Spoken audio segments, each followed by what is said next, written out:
প্রিয় বন্ধুরা, আজকে আপনাদের মাঝে আমি একটা গল্প নিয়ে এসেছি। এই গল্পটিকে যদি আপনারা বুঝে কিছু শিক্ষা নিতে পারেন, অবশ্যই আপনাদের জন্য এটা খুব একটা ভালো শিক্ষা হিসেবে মনে করে নেবেন। তো আমি প্রথমে আপনাদেরকে স্মরণ করতে গল্পতে যাওয়ার আগে আপনারা অবশ্যই প্রথম তিনটা জিনিসকে আপনি প্রাধান্য দিবেন।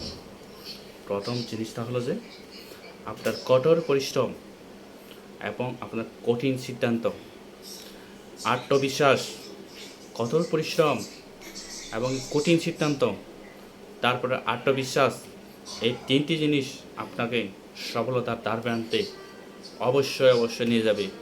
তারপরে তিনটা জিনিস, তিন ধরনের মানুষ থেকে আপনি দূরে থাকবেন।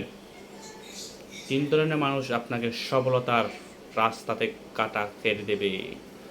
প্রথমত আপনার কাছের আত্মীয় স্বজন, নাম্বার টু আপনার বন্ধুবান্ধব, নাম্বার থ্রি আপনার পাড়াবেশি।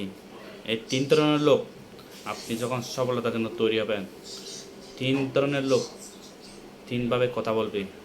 এই কথাগুলোতে যখন আপনি শুনবেন, তখন আপনি ওখানে সফলতার রাস্তা বাক হয়ে যাবে। তো বন্ধুরা, আসলে যাক, আজকে আমি মেইন গল্পতে চলে যাচ্ছি। মেইন গল্প যদি আপনি শোনার পরে আপনার অনুপ্রেরণা কিছু পেতে থাকেন, তাহলে অবশ্যই ভিডিওটা লাইক করবেন এবং শেয়ার করে রাখি দেবেন। অবশ্যই।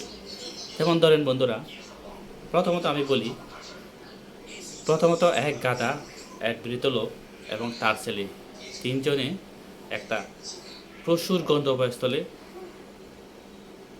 রওনা করছে, শুরু করছে যাওয়ার জন্য। তখন যাইতে এমনভাবে দেখা গেছে, কতদূর রাস্তা গিয়ে সবাই একটু ক্লান্ত হয়ে বসেছে।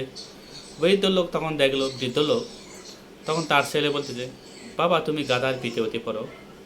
তখন কি করলো, গাধার পিঠে হতে যখন বৃদ্ধ লোক বাবা শুরু করলো, তখন যাইতে একদল লোকেরা বলতে শুরু করলো, কি অবস্থা, তিনজনে এত রৌদ্রের ভিতরে হাঁটতেছে, এত কষ্টের ভিতরে হাঁটতেছে, বাবা এক অবশ মানুষ নিজের ছোট ছেলেকে হেঁটে নিয়ে যাচ্ছে, বাবা গাধার পিঠে করে উঠে যাচ্ছে।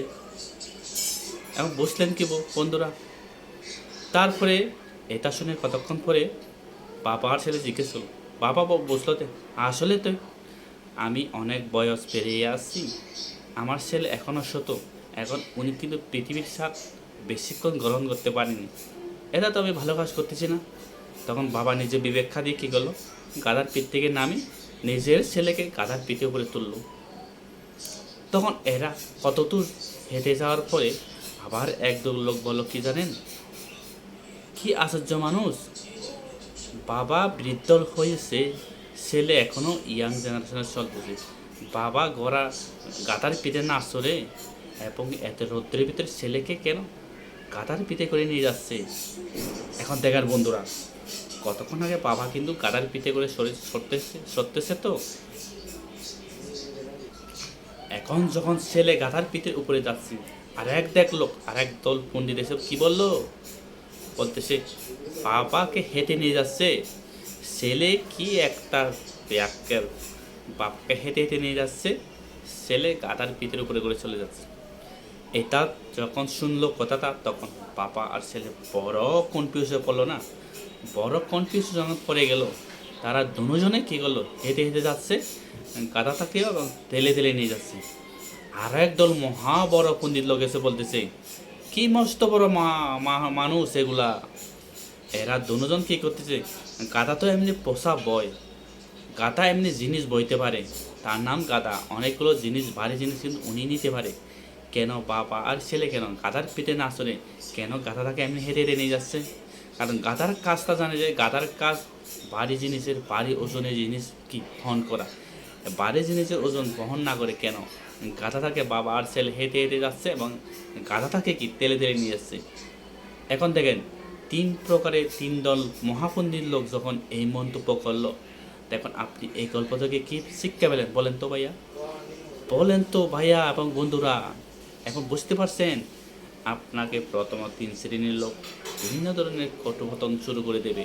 আপনি যখন সফলতার রাস্তা শুরু করবেন, পাড়াবাসী, আত্মীয় স্বজন এবং বন্ধুবান্ধব প্রথম আপনাকে তারা এই ধরনের কটুকতাতে আপনাকে মন্তব্য করবে, তখন আপনি যদি এই ধরনের কথাতে ওখানে স্টপ করে দেন, আপনি সফলতার রাস্তা থেকে তখন বন্ধ করে দিলেন। তো এখন দেখেন, প্রথমত ছেলে প্রথমত বাবা কিন্তু গাধার পিঠে উঠে চলে গেল, অনেক একদল লোক আবার কি করলো, মন্তব্য শুরু করলো। তারা আবার কিন্তু কিন্তু গাধা কিন্তু ওখানে থামে না, এরা কিন্তু তিনজনে আবার রাস্তা কিন্তু গন্তব্যস্থল পর্যন্ত চলে গেছে। এখন দেখেন কিন্তু বন্ধু, পরে ছেলে উঠলো, ছেলে গাধার পিঠে করে চলে গেল। আবার একদল মহাপণ্ডিত এসে কি অনেক সুন্দর করা, অনেক সুন্দর বাজায় এদেরকে বোঝাইলো। তখন কী গেলো, বাবা আর ছেলের নামই গাধাটাকে তেলে তেলে নিয়ে গেলো। আর একজন মহাপণ্ডিত এসে তাদেরকে সুন্দর করে বলল, বাবার ছেলে হেঁটে হেঁটে এবং গাধাটাকে ঠেলে ঠেলে নিয়ে যাচ্ছে, এখন মহা মুশকিলের মানুষগুলো। এখন দেখেন, সফলতার রাস্তা কঠিন, এত সহজ নয়, অনেক কঠিন পেরিয়ে দেবে। অনেক হাজার লোক, অনেক দল লোক এসে আপনাকে মন্তব্য করা শুরু করবে। আপনি এগুলো যদি ভেঙে পড়েন, তাহলে আপনার সফলতা ওখানে কেটে গেছে। বন্ধুরা, আজকে গল্পটা যদি আপনাদের অবশ্যই ভালো লাগে, আপনারা এই ভিডিওটা অবশ্যই টাইম লাইনে শেয়ার করে রাখবেন। এই ভিডিওটা দেখে কেউ না কেউ অবশ্যই অনুপ্রেরণা পাবে। তো আপনার যদি এই ভিডিওটা দেখে গল্পটা শুনে যদি ভালো লাগে, আপনি অবশ্যই একটা লাইক এবং কমেন্ট করে রাখবেন, আর আমার পেজের সাথে অবশ্যই ফলো দিয়ে রাখবেন। ধন্যবাদ।